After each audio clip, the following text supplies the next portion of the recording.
je veux me concentrer sur le principe de prier au nom de Jésus dont parle la Bible. Je pense que cela est très mal compris. La plupart d'entre nous traitent en fait ce commandement comme de la sorcellerie. Nous pensons que le concept de prier au nom de Jésus est comme une baguette magique que l'on agite au-dessus de sa prière pour qu'elle se réalise. À nos yeux, d'une certaine manière, utiliser le nom de Jésus est un peu comme de la magie. Lorsqu'on dit dans le nom de ou au nom de, je pense que nous ne le concevons pas de la bonne manière. Nous pensons faire allusion aux 5 lettres J, E, S, U, S. Certaines personnes s'emportent pour statuer qu'il faut recourir aux mots anglais, espagnol ou revenir à l'hébreu. Des gens se querellent pour savoir s'il faut dire Yeshua ou non. Des religions naissent de cela. Si vous ne priez pas au nom de Yeshua, si vous ne prononcez pas le nom de Yeshua, alors Dieu ne vous entend pas. Les gens sont totalement perdus parce qu'ils sont confus sur les principes. C'est pourquoi notre message ce soir s'intitule « Le principe et la puissance de la prière au nom de Jésus ». La plupart de nos prières ne sont pas exaucées car nous martelons le nom de Jésus à la fin. C'est un choc pour vous, n'est-ce pas? On nous a appris que lorsque l'on prie, il faut mettre son nom à la fin pour garantir que Dieu nous a entendus et que nous obtiendrons notre exaucement. Je pense que votre expérience a prouvé le contraire. Il y a des gens qui se servent du nom de Jésus pour jurer et pour communiquer des sentiments négatifs. Certains crieront sur vous en citant le nom de Jésus dans leurs phrases. Ce n'est pas une formule magique que l'on ajoute à la fin. Ce matin, je voudrais traiter de la signification de prier au nom de Jésus. C'est très difficile à enseigner car je lutte contre 40 ans d'ignorance. Nous avons été mal instruits et nos habitudes sont devenues notre propre servitude. Je peux même professer ceci.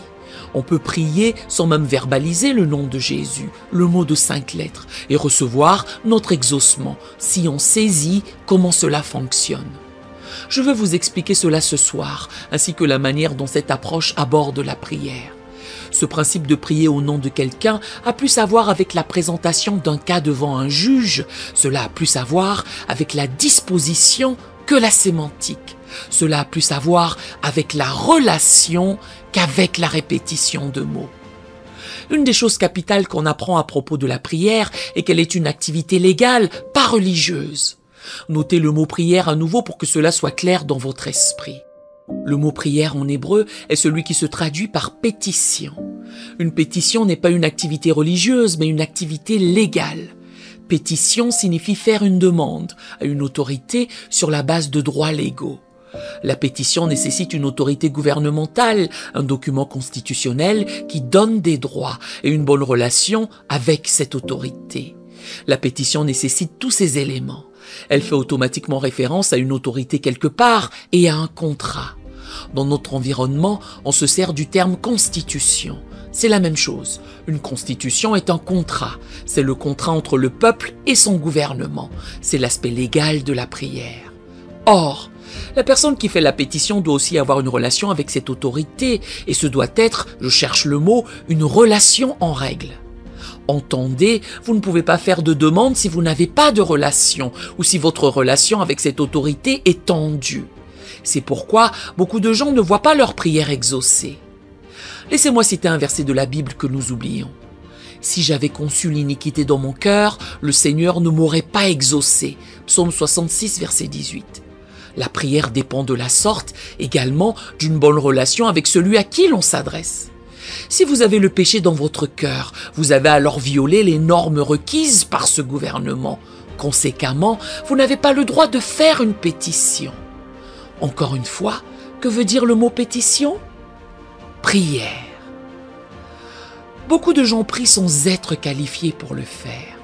Nous pensons que fermer les yeux, s'agenouiller ou s'allonger par terre en gémissant pour essayer de communiquer suffit pour que Dieu nous entende. Puis, nous ajoutons le nom de Jésus à la fin pour boucler l'affaire. Non. La question est, es-tu qualifié pour venir ici et me causer? Quel est l'état de notre relation? C'est comme un fils qui insulte son père et lui demande 20 $ ensuite. Il y a un problème relationnel. Vous ne pouvez pas exiger 20 $ après m'avoir insulté, même si vous êtes mon fils. Nous avons de ce fait un problème relationnel qui peut littéralement contrecarrer votre prière. Vous pouvez ainsi littéralement paralyser votre prière en raison des relations tendues que vous entretenez avec cette autorité. Ne pensez pas que la prière est un mystère. Non, elle est très simple. C'est plaider une cause. Passons à présent au cadre de l'autorité de la prière. Premier point. Dieu a un plan de rédemption cohérent avec sa nature et ses desseins. Autrement dit, Dieu est saint, il veut nous racheter pour nous rendre saints à nouveau, pour restaurer, rétablir la relation que nous avons détruite. Nous sommes ceux qui ont détruit la relation. Tout le motif de Jésus venant sur terre et mourant sur la croix est de réparer la relation, pas seulement de nous envoyer au paradis.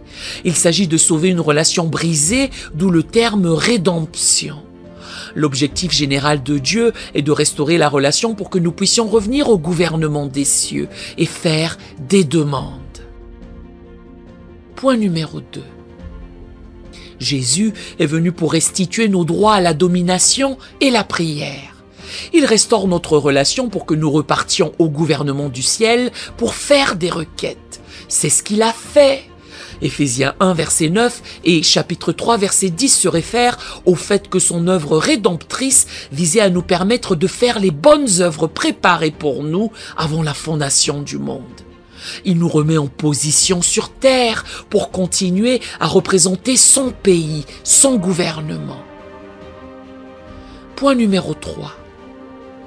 Jésus était qualifié pour prier sur terre car il était un homme. J'aimerais que vous lisiez Jean 5 ce soir. Lisez tout le chapitre. Il vous faut appréhender la déclaration qui suit. Pour prier efficacement sur terre, il faut avoir un corps humain, car l'autorité et le droit légal de faire des affaires sur terre ont été donnés aux humains. Un humain est un esprit dans un corps de poussière. Jésus est appelé Jésus-Christ ou Jésus le Christ. Christ est le nom donné à Dieu, c'est l'esprit. Jésus est le corps de poussière. On ne peut pas vivre légalement sur terre sans un corps de terre. Avant que Christ ne vienne parmi nous sur terre, il fallait préparer un corps. La Bible mentionne cela au moins 3 fois. Hébreux 10, verset 5. « Tu m'as formé un corps pour que je puisse aller les racheter. » Pourquoi ? Parce qu'il est illégal pour moi d'aller là-bas sans corps, puisque l'autorité pour faire des affaires sur terre a été donnée à un esprit, une espèce, dans un corps physique. Tout esprit sans corps est illégal sur terre. Est-ce clair ? C'est pour cette raison que vous avez l'autorité de chasser les démons. Ils sont en situation illégale. Ils n'ont pas de corps de terre.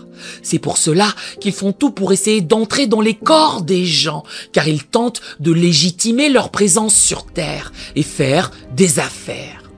Voilà pourquoi Jésus les chassait toujours, car votre corps n'est pas fait pour les démons. 1 Corinthiens 6, verset 13. Les aliments sont pour le ventre et le ventre pour les aliments, et Dieu détruira l'un comme les autres. Waouh! Certains ici ne lisent pas leur Bible, du coup, ils ne savent pas de quoi je parle. La Bible relate que Dieu pensait à lui-même en concevant votre corps. Il pensait à un endroit où venir légalement sur terre sans jamais violer sa parole. Ésaïe 9, verset 6. « Car un enfant nous est né, mais le Fils n'est jamais né. Le Fils nous a été quoi? Donné. » Grosse différence. L'enfant est le corps. Marie a fourni le corps. Dieu a donné le résident. Jésus a rendu Christ légal sur terre. C'est pourquoi il est appelé Jésus-Christ. Jésus est la clé de l'autorité du Christ sur terre légalement. Dans Jean 5, tout le chapitre débute par une question qui venait d'une dispute. Jésus faisait des miracles, il guérissait les malades, ouvrait les yeux des aveugles et purifiait les lépreux. Les chefs religieux étaient très préoccupés par cela et lui ont posé cette question. « Par quelle autorité fais-tu ces choses ?» Remarquez le mot adopté ici. Il ne remettait pas en question ses actes, mais son autorisation. L'autorité est un mot légal. Il proférait « Qui t'autorise à faire tout cela ?» La réponse de Jésus est quelque chose qu'il nous faut percer. Assurez-vous de lire ce chapitre 5 de Jean, car il est blindé de bonnes choses. Jésus explique. Tout d'abord, je ne fais pas ces miracles parce que je suis le Fils de Dieu. Oh, le choc! La question était, par quelle autorité? Il répond, si je faisais ces miracles en tant que Fils de Dieu, ce serait illégal. Il faut que vous lisiez attentivement ce chapitre. Vous me demandez ce qui m'autorise à le faire? Il poursuit en déclarant, ce qui m'autorise à faire des miracles, c'est que je suis le Fils de l'homme. Il a donné 2 réponses. Ce n'est pas parce que je suis le Christ que j'ai fait ces miracles, car Christ est illégal sans corps. J'ai l'autorité de les faire parce que je suis un homme. Il révèle à la fin du chapitre de Jean 5 au verset 27 que le Père lui a donné le pouvoir de juger parce qu'il est Fils de l'homme. Il a le pouvoir de faire toutes ces choses sur terre et c'est de cette manière qu'il clôt le débat. Jésus était qualifié pour prier sur terre parce qu'il était un homme. Cela devrait vous rendre très heureux car vous êtes humain. C'est pourquoi Miles Monroe ne craint aucun démon. J'ai voyagé dans le monde entier, je suis allé dans des endroits qui vous font peur, je me suis assis avec des chamans, des sorciers, et cela ne m'a rien fait. C'est moi qui suis la menace quand je me pointe, pour la raison que les démons sont illégaux. Essayez de m'atteindre, vous n'y arriverez jamais. Personne ne peut jeter de sort sur moi, parce que je connais mon autorité. On ne peut être contrôlé par le pouvoir démoniaque que si on ne connaît pas son autorité. Dites Amen. De temps à autre, j'entends des chrétiens me certifier que quelqu'un leur a jeté un sort. Immédiatement, je sais qu'ils ne sont pas de mon église. Quand vous savez qui vous êtes, vous avez l'autorité. Alors ce soir, si vous pensez être harcelé par des activités spirituelles, je vous encourage à nettoyer votre maison vous-même. Je ne viendrai pas asperger d'huile sainte. Vous avez cette autorité. Dites Amen. Pas parce que vous êtes le Fils de Dieu, mais parce que vous êtes le Fils de l'homme. Même réponse, c'est votre corps qui vous rend dangereux. Point numéro 4. Jésus est notre modèle d'autorité dominante. Jean 14, verset 10. Une autre référence qu'il faut lire. Tout ce qu'il a fait était par autorité, et il nous a exposé pourquoi il a reçu cette autorité. Parce que je suis le Fils de l'homme, parce que j'ai un corps humain, je suis en situation légale. C'est moi qui ai l'autorité de chasser les démons, de guérir les malades, de ressusciter les morts et de détruire toutes les maladies qui vous harcèlent. Point numéro 5. La prière, c'est gouverner à travers l'Esprit du Christ. Lorsque vous recevez le pardon des péchés, cela indique que vous avez confessé vos péchés. Le mot « confesser » traduit « être d'accord ». Ce n'est pas répéter ou révéler à haute voix ses péchés. En d'autres termes, si Dieu vous convainc que quelque chose est mal, vous ne discutez pas avec lui. Confesser exprime être d'accord. Certains pensent que confesser veut dire avouer. Non. Confesser notifie « tu as raison ». Dieu dit « c'est de l'adultère ». Vous dites « tu as raison ». Dieu dit « c'est du vol ». Vous dites « tu as raison ». Dieu dit « c'est du mensonge ». Vous dites « Seigneur, tu as raison ». C'est cela la confession. Vous n'avez pas à répéter ce que vous avez fait, vous devez être d'accord avec son jugement. C'est pourquoi l'une des meilleures façons de traiter avec un juge dans un tribunal, quand vous avez tort, est de l'admettre, d'être d'accord. Quand vous êtes d'accord avec le juge, il vous traite mieux. Mais si vous vous tenez devant lui pendant des jours, harcelant la cour, amenant tous ces gens, tous ces mensonges, alors que vous êtes coupable, le juge vous sera antagoniste. Vous irez en prison. Confesser encourage l'autorité à vous traiter avec miséricorde et grâce. Quand vous allez devant Dieu, admettez « Dieu, tu as raison, j'ai péché contre toi ». C'est pourquoi David a reçu le pardon pour son adultère et meurtre. David a tué un homme et eu des relations sexuelles avec la femme de celui-ci. Ce David-là qui aimait Dieu. Il a reçu le pardon et la restauration de Dieu en raison du fait qu'il n'a pas essayé de dissimuler les choses. Il a avoué « Seigneur, j'ai péché contre toi et contre toi seul j'ai péché ». Il n'a même pas blâmé la femme, il n'a blâmé personne, si ce n'est lui-même. C'est moi qui l'ai fait, et je suis d'accord avec le fait que tu aies brisé mes os. Répare les os que tu as brisés. Ne me juge pas selon mes péchés, car si tu regardes à mes péchés pour me juger, je vais aller tout droit en prison. Juge-moi selon ta bonté. Psaume 51, versets 1 à 2. C'est pourquoi Dieu aime David. David n'a jamais contesté quoi que ce soit quand Dieu émettait que quelque chose n'allait pas. Vous souvenez-vous de Saül? Saül a été renvoyé parce qu'il s'est opposé au jugement du prophète. Dieu avait ordonné à Saül de ne rien garder lorsqu'il irait attaquer cette ville. Néanmoins, Saül a gardé quelques brebis.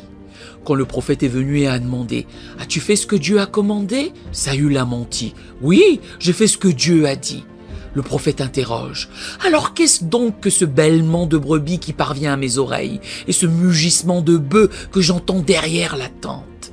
Que fait Saül? Au lieu d'admettre son tort, il tente de s'expliquer. Confesser signifie « tu m'as eu et tu as raison ».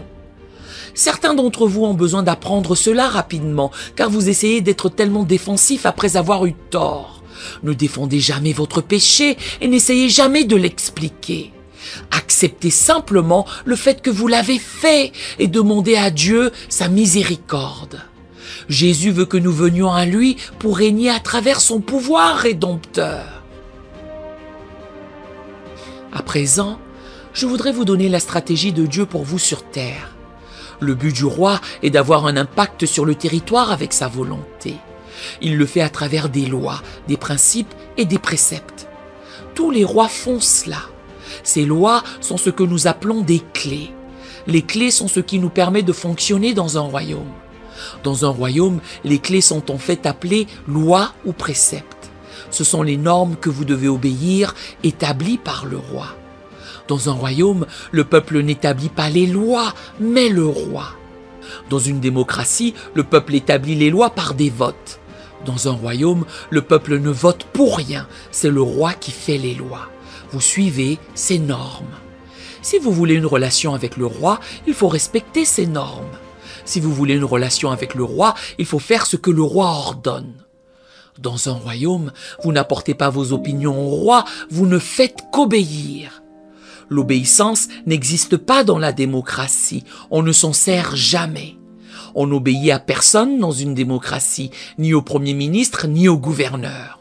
On coopère. C'est pourquoi les gens peuvent attaquer leur Premier ministre et dire du mal de lui, calomnier leur gouverneur et médire sur n'importe quel membre du Parlement. Pourquoi? Parce que ce n'est pas un royaume. L'obéissance est le fondement de la relation entre le roi et le citoyen. Si nous désobéissons à Dieu et que nous essayons d'obtenir quelque chose de lui, nous avons un problème. Si on vit entre guillemets dans le péché, d'ailleurs, écrivez le mot péché. Le mot originel pour péché est rébellion. Le péché en hébreu n'est pas un acte physique, il a d'abord lieu dans l'esprit. Lorsqu'on se rebelle contre la loi de Dieu, cela s'appelle le péché. Ainsi, quand vous vous rebellez contre le gouvernement, vous interrompez la relation. La clé pour vivre dans le royaume de Dieu est d'en apprendre les normes, les clés, afin de vivre selon elles. J'ai écouté avec beaucoup d'inquiétude cet enseignement qui circule sur la grâce en ce moment, et beaucoup s'enthousiasment. Écoutez, je crois en la grâce, je suis sauvé par la grâce, Dieu merci pour la grâce. Seulement, la grâce n'annule pas votre responsabilité de garder les lois de Dieu. Les gens veulent exploiter la grâce pour transgresser les lois, afin d'être pardonnés à nouveau le lendemain. Jésus a annoncé « Je ne suis pas venu pour abolir la loi, je suis venu pour la mettre en vigueur. » Et il ajoute « Celui donc qui supprimera l'un de ses plus petits commandements et qui enseignera aux hommes à faire de même sera appelé le plus petit dans le royaume des cieux.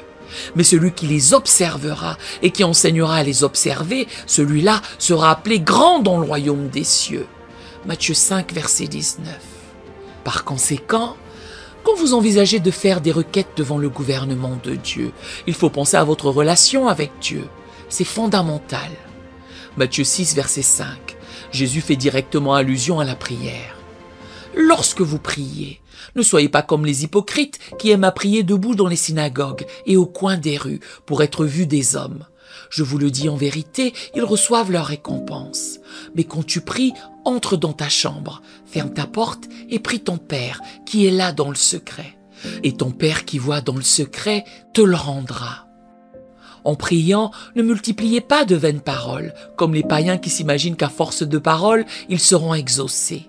Ne leur ressemblez pas, car votre Père sait de quoi vous avez besoin avant que vous le lui demandiez.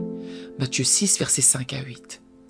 Ne venez pas ici avec vos démonstrations ostentatoires de parler en langue. « Oh Seigneur Jésus, oh Seigneur, sarabarakarabakatatatasa » Je pourrais enseigner sur ce passage pendant 3 mois, car pour l'assimiler, il faudrait connaître son contexte historique et environnement culturel. Le paganisme était une religion. Les païens avaient les procédés les plus compliqués pour se faire entendre de leur Dieu, au pluriel. Certains se coupaient avec des couteaux en priant, se flagellaient le dos avec des clous attachés à un fil, se tailladaient les bras, rampaient à genoux pendant presque 5 kilomètres, jusqu'à ce que ceux-ci saignent. Ils faisaient toutes sortes de choses pour apaiser leur Dieu. Ils faisaient de longues prières pour les impressionner. Jésus encourage, oubliez tout cela. Allez dans votre chambre, cachez-vous, ayez l'attitude que c'est une relation entre vous et votre Père. Notez le mot « Père » qu'il emploie. Le mot « Père » est une marque d'affection. Tu es ma source. Si vous êtes ma source, je ferais mieux de m'assurer que nous sommes toujours en bons termes, n'est-ce pas? À titre d'illustration, quelle est la source de vie d'une plante? La terre. Ce serait stupide de la part de la plante de maudire la terre. Le mot « père » signifie source. Ce n'est pas un nom, c'est une fonction. Si vous décidez « je vais prier mon père, ma source », vous allez tout faire pour toujours garder une bonne relation. Parce que si vous la brisez, qui meurt? Vous ou la source? Vous. La terre ne meurt pas quand vous déplacez la plante. C'est la plante qui meurt. Il est dans l'intérêt de la plante de rester en bonne relation avec la terre pour vivre. Il vous faut maintenir une bonne relation avec le Père pour que vos prières soient exaucées et que vous ayez la vie, le mouvement et l'être. Acte 17, verset 28. Par exemple, il recommande « Ne soyez pas comme les hypocrites ». Le mot « hypo » veut dire masque, comme un masque que l'on porte. « Crite » veut dire acteur. Des acteurs qui portent des masques. Pour la prière, il est essentiel de saisir cela. Les Grecs ont été les premiers à créer ce que nous appelons des pièces. Ils ont été les premiers à introduire le théâtre. C'est pourquoi il y a tant de théâtre dans l'ancienne période hellénique. Ces théâtres étaient intéressants. On y allait pour regarder un film, mais le film était une vraie pièce. Bien entendu, il n'y avait pas de film, mais les gens y allaient pour se divertir et c'était très récréatif. Voici son fonctionnement. Il n'y avait qu'un seul acteur pour tout le film. Ils avaient un rideau qu'ils fermaient et ouvraient. L'acteur sortait quand le rideau s'ouvrait avec un premier masque qui représentait le premier personnage et qui disait quelques mots. Le rideau se fermait à nouveau. L'acteur allait chercher un autre masque pour un deuxième personnage, revenait sur scène et donnait la réplique au premier personnage. Lorsque le rideau se fermait une fois de plus, dardard, il allait chercher un troisième masque, et ce troisième personnage venait donner la réplique aux 2 premiers. C'est le masque qui changeait sans cesse, pas la personne. C'est ce qu'on appelait un hypocrite, un acteur masqué. Jésus a repris ce mot des Grecs pour décrire les chefs religieux. Il leur communique. Vous savez quoi? Vous êtes de grands acteurs, parce que je ne sais jamais quel masque vous portez dans la journée. Vous le changez tout le temps avec moi. Je ne sais pas qui vous êtes. Il nous fait savoir. Quand vous priez, ne venez pas à moi avec des masques en faisant semblant. Vous savez que votre vie n'est pas droite et vous venez quand même demander de la nourriture. Quel masque portez-vous? Vous qui prétendez être si spirituel. Oh Seigneur! Mais ce n'est qu'un masque. Pourquoi? Votre Père sait. Présentez-vous sans masque. Ce n'est pas parce que vous priez que Dieu répondra à votre prière. Votre relation personnelle avec Dieu est le fondement de votre prière, pas vos longs discours ou vos grands mots, dit-il. J'ai grandi aux Bahamas, dans une maison où mon père était pasteur. Je sais que ma mère priait plus que vous tous. Seigneur, aie pitié, etc., etc. Et moi, j'en ai eu assez de prier, car rien ne changeait dans nos vies. Nous dormions toujours par terre avec les cafards, ce qui indiquait que d'une certaine manière, les prières en question n'allaient pas plus haut que le plafond, puisque nous prions quotidiennement pour de la nourriture, de vrais lits, etc. Mais je dormais toujours sur une natte. Je remercie Dieu pour les principes que mon père m'a enseignés et je chéris ma mère et mon père de m'avoir donné une base spirituelle. Mais leur vie était bloquée à un certain niveau pour la raison qu'ils n'avaient pas reçu ce genre d'enseignement. On ne peut pas enseigner ce que l'on ne connaît pas. Ils ne pouvaient pas nous enseigner ce qu'ils ne connaissaient pas. Vous ne savez pas à quel point vous êtes bénis, assis ici ce matin à l'entendre, alors que j'ai passé 45 ans devant Dieu pour apprendre ce que je vous enseigne ce soir. Ce n'est pas simple, et parfois vous tenez pour acquis ce que vous entendez, alors que la Bible intime ne jetez pas vos perles. J'espère que vous n'êtes pas des pourceaux. Il soutient. Ne soyez pas hypocrites. N'ayez pas de masque. Arrêtez de changer de masque pour que nous ne sachions pas qui vous êtes. Arrêtez d'avoir des vies secrètes, des personnalités multiples. J'essaie de demander à Dieu de vous exaucer. Vous êtes saint le dimanche et pouf, vous changez de masque. Vous avez un masque le lundi, un masque le mardi, un masque de jour et un masque de nuit. Les gens ont tous des masques différents. Que veut dire sainteté? Écrivez le mot saint. Saint veut dire un. Ce n'est pas un mot savant. Les gens empruntent toutes sortes de mots pour cela. Sanctifié, pur. Mais saint veut dire un. Cela vient du mot un. Dieu affirme. Écoute Israël. L'Éternel ton Dieu est le seul éternel. Deutéronome 6, verset 4. Cela veut dire qu'il n'est pas schizophrène, qu'il n'a pas deux personnes différentes selon le jour. Il est le même hier, aujourd'hui et éternellement. Il est intégré. L'intégration signifie qu'il est un. Vous devez être saint comme votre Père est saint. Soyez la même personne tout le temps et Dieu fera affaire avec vous. Certains courent auprès de Dieu quand ils ont des problèmes, et lorsqu'ils reçoivent un peu d'aide, ils s'éloignent à nouveau de lui, retournent à leurs affaires, puis reviennent chercher d'autres solutions. Dieu leur déclare, « Tu sais quoi? Tu es hypocrite, je ne te vois que quand tu as des problèmes. » Vous demandez-vous pourquoi Dieu ne vous aide pas? Parce qu'il ne sait pas lequel de vous aider. On change tout le temps avec Dieu. Qu'est-ce qui vous qualifie pour prier? Abordons cela un instant. Jean 15, verset 7. Si vous demeurez en moi, que tout le monde dise le mot relation.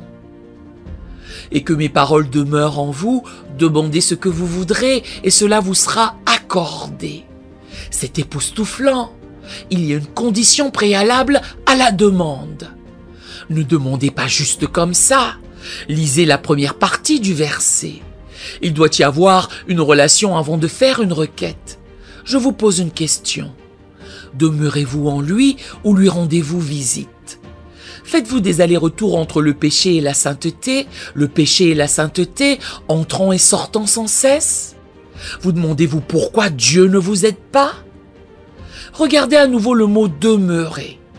Revenons à l'illustration de la plante. Elle mourra si elle quitte la terre toutes les 2 heures. Ce qui permet à la plante de rester fructueuse et vivante, c'est qu'elle reste attachée à la terre. De la même manière, la source du poisson est l'eau. Si le poisson sort de l'eau tous les jours et cherche à y revenir chaque jour, vous aurez un poisson mort. Ce qui maintient le poisson en vie, c'est ce en quoi il demeure, sa source. Si vous demeurez en moi et que mes paroles demeurent en vous, remarquez qu'il articule mes paroles, pas les vôtres. Demeure en vous, je fournis le matériel, dit-il, et vous pourrez demander ce que vous voudrez. Pourquoi? Parce que vous ne souhaiterez rien qui ne soit pas ma parole.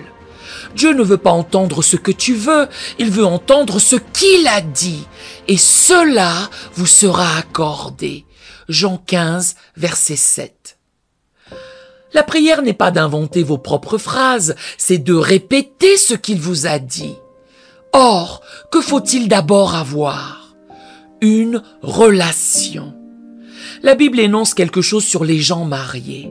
Si vous êtes marié et que votre femme vous irrite, elle vient de tenir en échec votre prière. C'est donc Pierre. Pierre le savait parce qu'il était marié. Je ne sais pas si les autres l'étaient, mais Pierre l'était. C'est pour cette raison que j'ai un problème avec ceux qui déforment la parole lorsqu'ils débitent que son épouse est l'Église. Non, pas du tout. Pierre était marié. Comment est-ce que je le sais? Il est écrit que Jésus a guéri sa belle-mère dans Matthieu 8, verset 14, Marc 1, verset 29 à 31 et Luc 4, verset 38 à 39. Pierre connaissait les difficultés du mariage. Pierre savait aussi ce que Jésus avait statué. Si vous avez quelque chose contre quelqu'un, ne présentez pas d'offrande, allez d'abord vous réconcilier.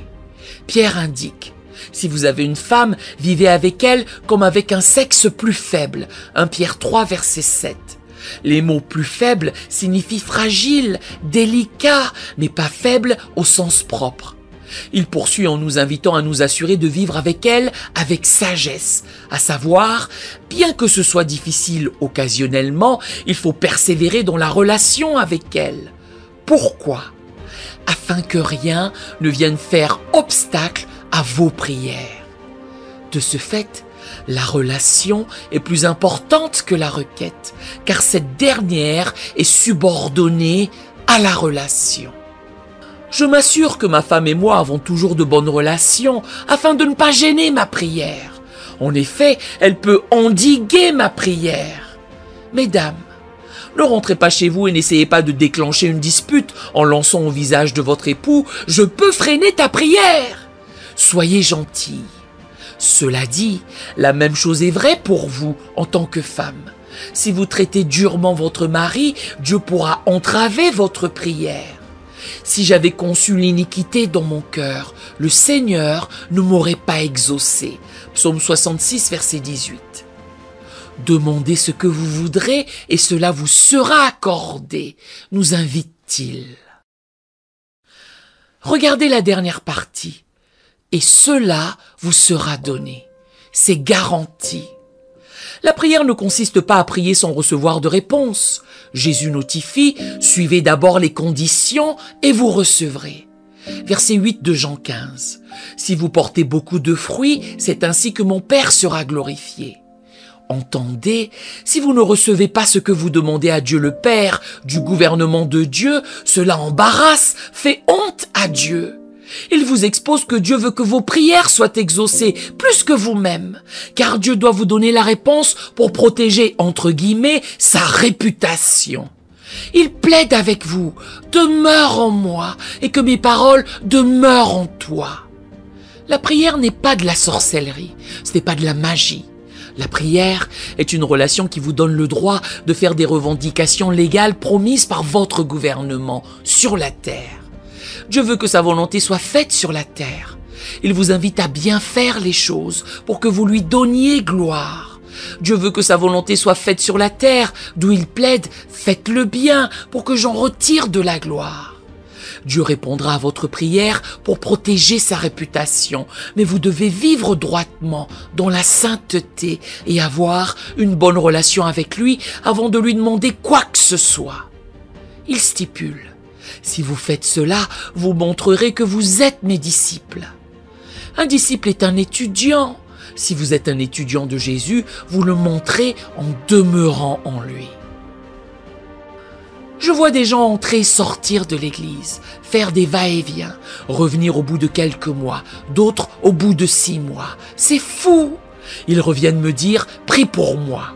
Si j'étais Dieu, je ne répondrais même pas à leurs prières. Vous devez pousser là où vous êtes plantés. Restez connectés à la terre pour que Dieu voie une constance. Les gens se demandent pourquoi tantôt ils n'obtiennent pas d'aide. Je trouve difficile d'aider des gens que je ne vois pas et qui ne donnent rien. Si vous ne donnez pas, vous ne recevrez jamais. Quand avez-vous donné la dîme pour la dernière fois avant de demander quelque chose? Il est écrit « Donnez et il vous sera donné ». Luc 6, verset 38, et pas l'inverse. Il vous faut absolument donner quelque chose. Il ne s'agit pas que de l'argent. Vous pouvez donner votre temps, vos talents, votre énergie dans le ministère, au corps de Christ. Vous pouvez donner votre présence. Et par la suite, vous attendre à recevoir. La relation est vitale. Si vous êtes un fils ou une fille avisée et que je suis millionnaire, vous feriez mieux d'être gentil avec moi tout le temps. Cela a du sens, non? Il ne faut pas m'énerver si j'ai de l'argent et que vous en voulez.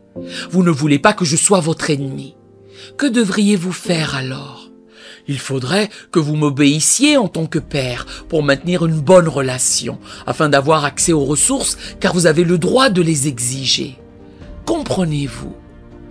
Demandez ce que vous voulez et vous le recevrez.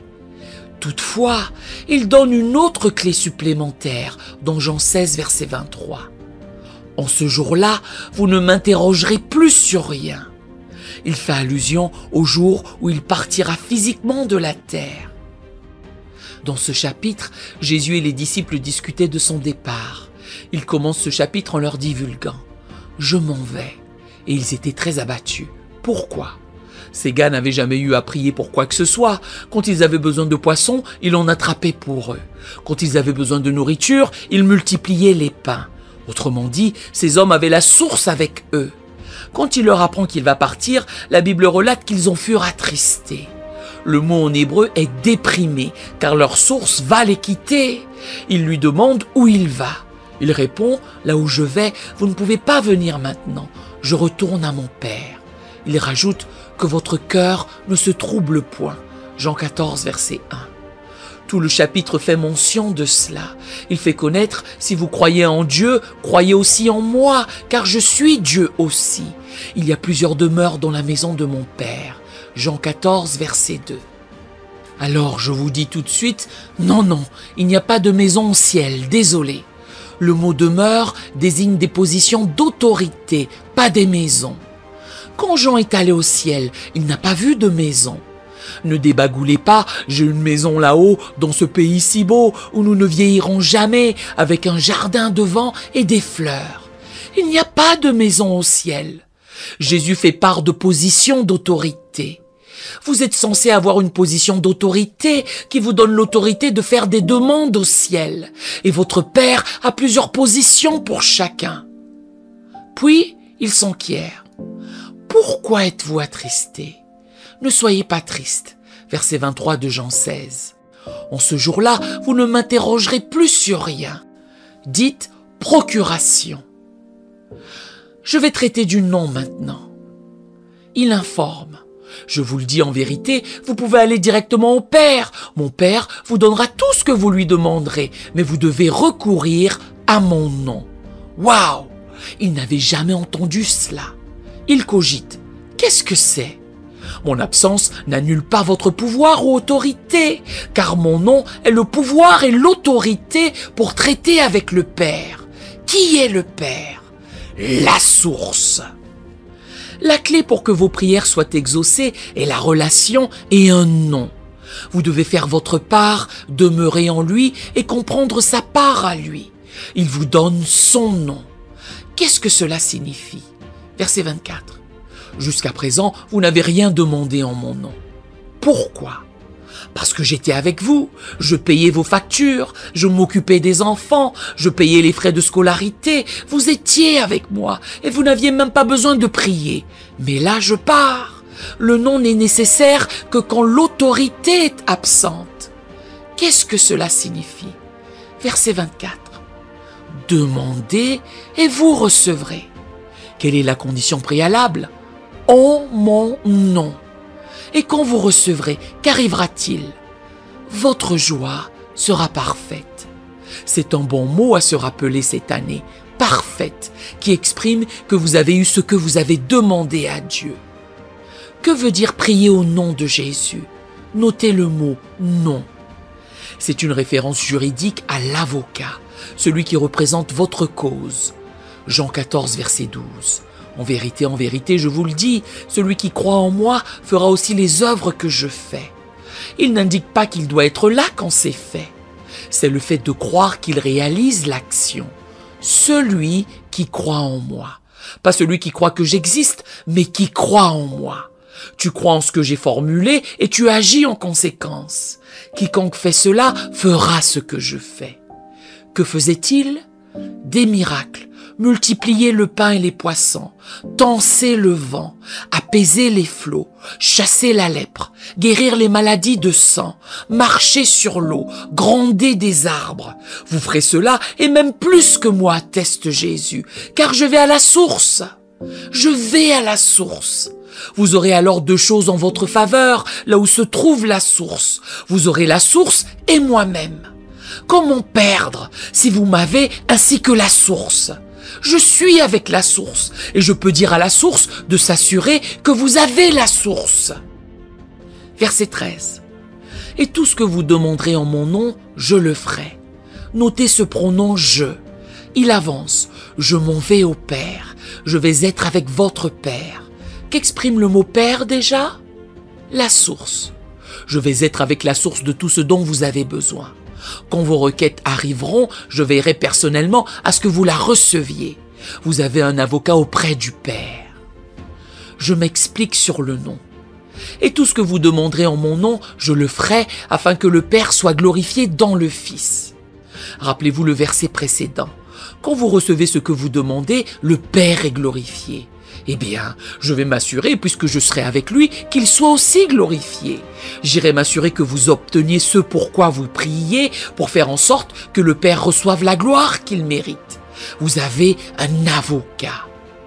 Ce soir, quand vous prierez, vous ne le ferez pas seul, mais vous aurez toute une équipe dans les cieux qui vous représente devant les tribunaux. Si je vous confiais quelle équipe travaille avec vous, vous seriez aussi heureux que Miles Monroe. Quand j'y pense, j'ai envie de gifler le diable. Réfléchissez-y un peu. On traite ici d'une activité légale, la requête. Le Saint-Esprit est votre conseiller, qui signifie avocat. L'avocat vit dans votre maison, dans votre corps. Vous avez votre propre cabinet d'avocat personnel. Et cet avocat est étonnant. Il connaît toute la Constitution, car il l'a écrite. L'avocat qui vit avec vous connaît toute la Constitution, toutes les promesses, les privilèges, les engagements, tout ce que Dieu le Père vous a promis. Le Saint-Esprit les connaît. Ensuite, vous avez Jésus dans la salle d'audience, assis à côté du juge, lui soufflant. « C'est un de mes enfants ! Celui-ci vient d'arriver, c'est un de mes enfants !» Quelquefois, l'enfant ne sait pas comment formuler la requête. Alors, l'avocat parle à sa place. Il assure. Quand vous priez en langue, le Saint-Esprit prend vos gémissements et les exprime à Dieu. T'inquiète, je vais le dire au Père moi-même. C'est une vraie mise en place pour vous. Vous ne perdrez aucun procès si vous comprenez la prière. Le Saint-Esprit connaît la Constitution. Il ne prie pas vos suggestions, ni votre liste de prières, mais selon la volonté de Dieu. Tout est fait pour votre succès, afin que Dieu soit glorifié. Louez Dieu pour sa gloire. Regardez la dernière partie. Et tout ce que vous demanderez en mon nom, je le ferai. Ce tout est un chèque en blanc, mais faites attention. Ce tout est lié au « si vous demeurez en moi et que mes paroles demeurent en vous ». De Jean 15, verset 7. Vous pouvez demander n'importe quoi dans cette constitution, tant que cela se trouve dans sa parole, la Bible.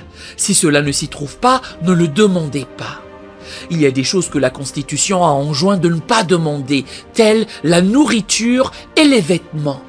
Dieu a énoncé « Ne vous inquiétez pas pour ces choses » Matthieu 6, verset 25.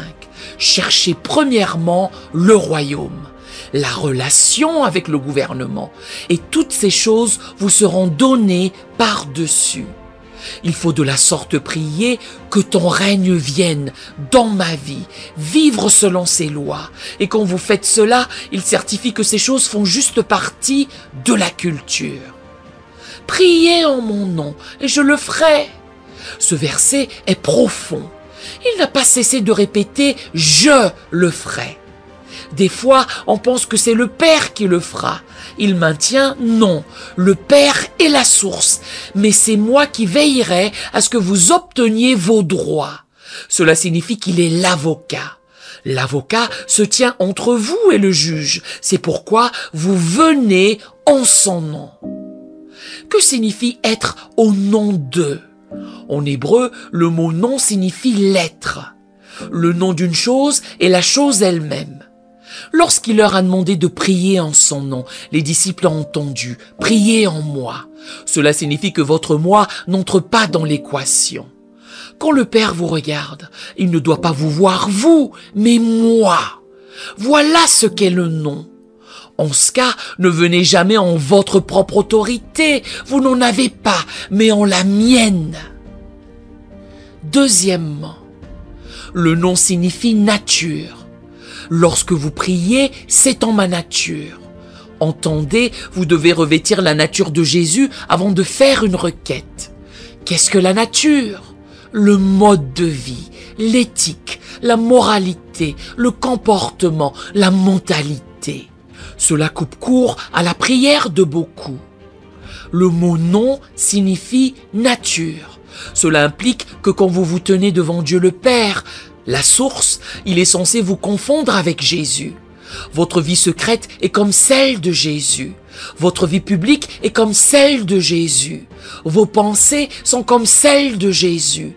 Vos voix sont comme celles de Jésus. C'est ce que signifie prier au nom d'eux. Demander au nom d'eux. Revêtir sa nature. Le nom signifie aussi le pouvoir de l'avocat. Prier en son nom, c'est savoir qu'il est votre avocat. Vous exigez du juge, par l'intermédiaire de l'avocat, vos droits.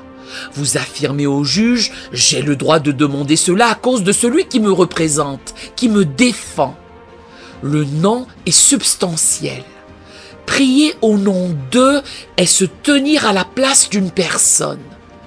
Par exemple, quand j'ai nommé mon fils directeur de notre entreprise familiale, je lui ai fait savoir « tu dois venir avec moi à la banque, aux assurances, etc.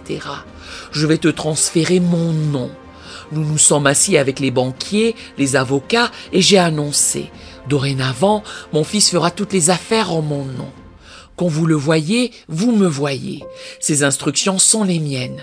Vous n'avez plus besoin de me voir. À présent, quand mon fils fait des affaires, je n'ai plus à être présent. Il fait des affaires en mon nom, je lui ai donné une procuration.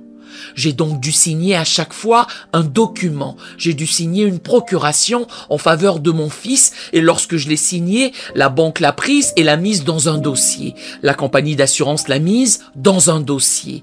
C'est mon fils que l'on appelle désormais, on ne m'appelle même plus. Je lui ai donné mon nom pour qu'il fasse des affaires, qu'il transfère de l'argent, qu'il signe des documents, qu'il signe des contrats en mon absence, parce qu'il a pris mon nom. C'est ce que Jésus entendait par là. Revêtez la moralité de Jésus, sa nature même. C'est pourquoi il vous est impossible de vivre dans le mal et le péché, et après, essayez d'obtenir des choses de Dieu. Voilà pourquoi le jeûne est si significatif. Il vous rend plus semblable à lui, plus sensible spirituellement, plus sain, plus en phase, avec un discernement spirituel. Voilà pourquoi vos prières sont efficaces. Vous savez, quand mon fils fait des affaires, il n'a même pas besoin de m'appeler par mon nom. Il se présente et on sait qu'il s'agit du fils du docteur Monroe. Vous voyez, utiliser le mot de 5 lettres, Jésus, ne signifie rien pour Dieu. En fait, si vous ne me croyez pas, allez au Mexique, là où la moitié des enfants s'appellent Jésus. Alors Dieu ne sait pas de qui il s'agit quand on prononce le nom de Jésus. Lequel est-ce? Te réfères-tu à celui de Mexico City? Saviez-vous que Josué, se dit Yeshua en hébreu? On appelait Joshua Yeshua, qui veut dire sauveur. Quand on dit de prier au nom de Jésus, on peut faire allusion à un individu qui se trouverait, je ne sais pas moi, au Venezuela. Mais non, ce n'est pas pareil. Ce nom signifie nature, la nature de la personne. Vous revêtez ses qualités, vous êtes dans son être. Vous agissez comme elle, vous priez comme elle. C'est pourquoi, au tribunal, on vous donne un avocat. Il devient votre représentant. Il s'exprime à votre place, car il connaît la Constitution que vous ignorez. Vous ne connaissez pas la Constitution ni vos droits, pour la raison que vous ne la lisez pas. Tandis que l'avocat la connaît. Il tranche. Tais-toi, je vais traiter avec le juge. C'est l'avocat. Jésus prend nos requêtes maladroites que le Saint-Esprit lui transmet et il les donne au Père. Il sait parler au Père, car c'est l'avocat. Il divulgue. Voici ce que Miles veut vraiment dire.